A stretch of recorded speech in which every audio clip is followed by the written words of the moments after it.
కరుణించేవాడు, సమాధి నుండి నీ ప్రాణం విమోచించుచున్నాడు. కరుణ కటాక్షంలో నీకు కిరీటముగా ఉంటున్న పక్షిరాజు యవనం వలె నీ యవనంతో క్రొత్తదగినట్లు మేలుతో నీ హృదయం తృప్తిపరచుచున్నాడు. యెహోవా నీతి క్రియలు జరిగించుచు బాధపడని వారికి న్యాయం తీర్చును. ఆయన మోషేకు తన మార్గాన్ని తెలియజేసిన ఇశ్రాయేలు వంశస్థులకు తన క్రియలు కనపరచును. యెహోవా దయదాక్షిణ్య పూర్ణుడు, దీర్ఘశాంతుడు, కృప సమృద్ధి గలవాడు.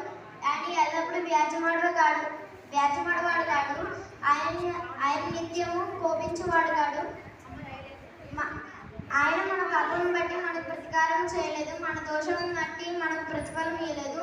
భూమి కంటే ఆకాశంలో ఎంత ఉన్నతంగా ఉన్నదో ఆయన యందు భయభక్తులవాడి ఎడల ఆయన కృప అంతరికంగా ఉన్నది.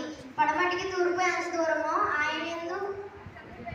ఆయన మన అతిక్రమణ అంత దూరపరిచి ఉన్నాడు. తండ్రి తన కుమారి ఎడల జారిపడినట్లు యెహోవా తన యందు భయభక్తులు గలవారి ఎడల జారిపడును. మనము నిర్మింపబడిన రీతి ఆయనకు తెలిసి ఉన్నది. మనం మట్టివారమని ఆయన జ్ఞాపకం చేసుకొనుచున్నాడు. నరిని ఆయన గడ్డివారం ఉన్నది. అడుగు పోయినట్లు వారి పువ్వులు దాని మీద గాలి వీచగా అది లేకపోయింది.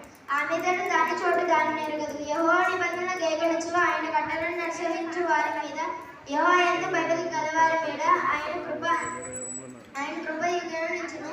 ఆయన నీతి వారి పిల్లల తరములు నిలుచును. యెహోవా ఆకాశమందు తన సింహాలను స్థిరపరిచి ఉన్నాడు. ఆయన అన్నిటి మీద రాజ్య పరిపాలన చేయుచున్నాడు. యెహోవా దూతలారా, ఆయన చిత్తము నెరవేర్చు పరిచారకులారా, మీరందరూ ఆయన సన్నిధించుడి.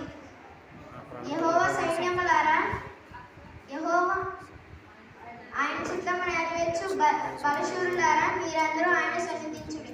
యెహోవా ఏలుచున్న స్థలములన్నిటిలో ఉన్న సర్వకార్యములారా, మీరందరూ ఆయన సన్నిధించుడి. నా ప్రాణమైన సన్నిధించుడి.